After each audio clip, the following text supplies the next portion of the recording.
Assalamualaikum warahmatullahi wabarakatuh. Nah, kembali lagi nih dengan aku Nada Tranugrah. Seperti biasanya, sebelum kita mulai, mari di-subscribe dulu channel ini, oke?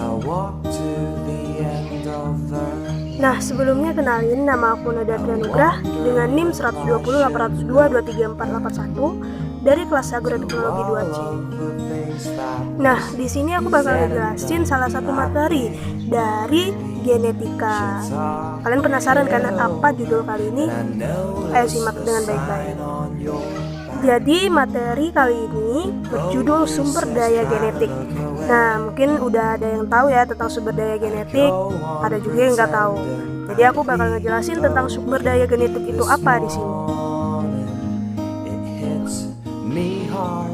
Jadi, sumber daya genetik atau SDG atau plasmanuva adalah sebuah materi genetik, yaitu tanaman, hewan, mikroorganisme yang mempunyai kemampuan untuk menurunkan sifat dari generasi ke generasi berikutnya. Atau bisa juga disebut tanaman, hewan, atau mikroba memiliki unit fungsional hereditas yang bernilai, baik itu secara nyata maupun potensial. Dan perlu kita ketahui, Indonesia merupakan salah satu negara yang memiliki sumber daya genetik beragam, sehingga dinyatakan sebagai negara megadiversity. Seharusnya kita bangga loh, Indonesia termasuk negara megadiversity. Jadi sebenarnya sumber daya genetik secara nasional belum diinventarisir dan dimanfaatkan secara optimal.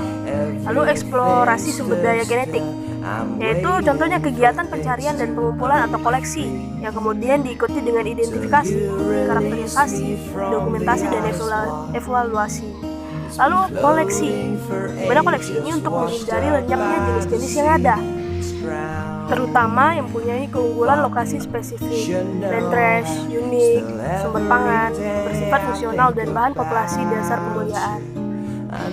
Jadi, sumber daya genetik yang sudah terkoleksi harus diberdayakan dengan karakterisasi atau sifat-sifat agronominya, dan juga evaluasi atau ketahanan cekaman biotik dan biotik. Lalu contoh pemanfaatan langsungnya, yaitu budidaya tanpa perbaikan melalui pemuliaan, dan juga contoh pemanfaat tidak langsungnya, yaitu untuk merakit varietas unggul baru melalui kegiatan pemuliaan tanaman.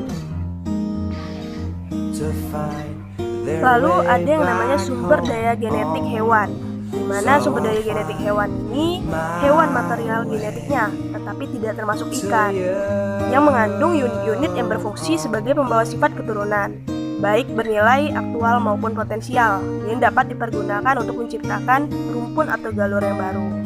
Lalu ada yang namanya sumber daya genetik tanaman, di mana sumber daya genetik tanaman ini material genetiknya yaitu tanaman yang mengandung unit-unit yang berfungsi sebagai pembawa sifat keturunan, baik yang bernilai aktual maupun potensial, yang dapat dipergunakan untuk menciptakan rumpun atau galur yang baru.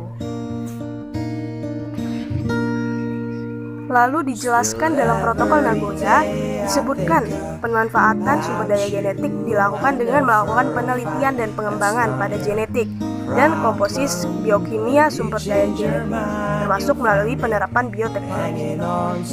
Lalu pengelolaan sumber daya genetik lokal adalah upaya terpadu dalam pemanfaatan dan pelestarian material tumbuhan, binatang, atau jasa teknik yang mengandung unit-unit yang berfungsi sebagai pembawa sifat keturunan, baik yang bernilai aktual maupun potensial untuk menciptakan galur, rumpun, atau spesies baru yang terdapat pada lintas kabupaten atau kota di daerah.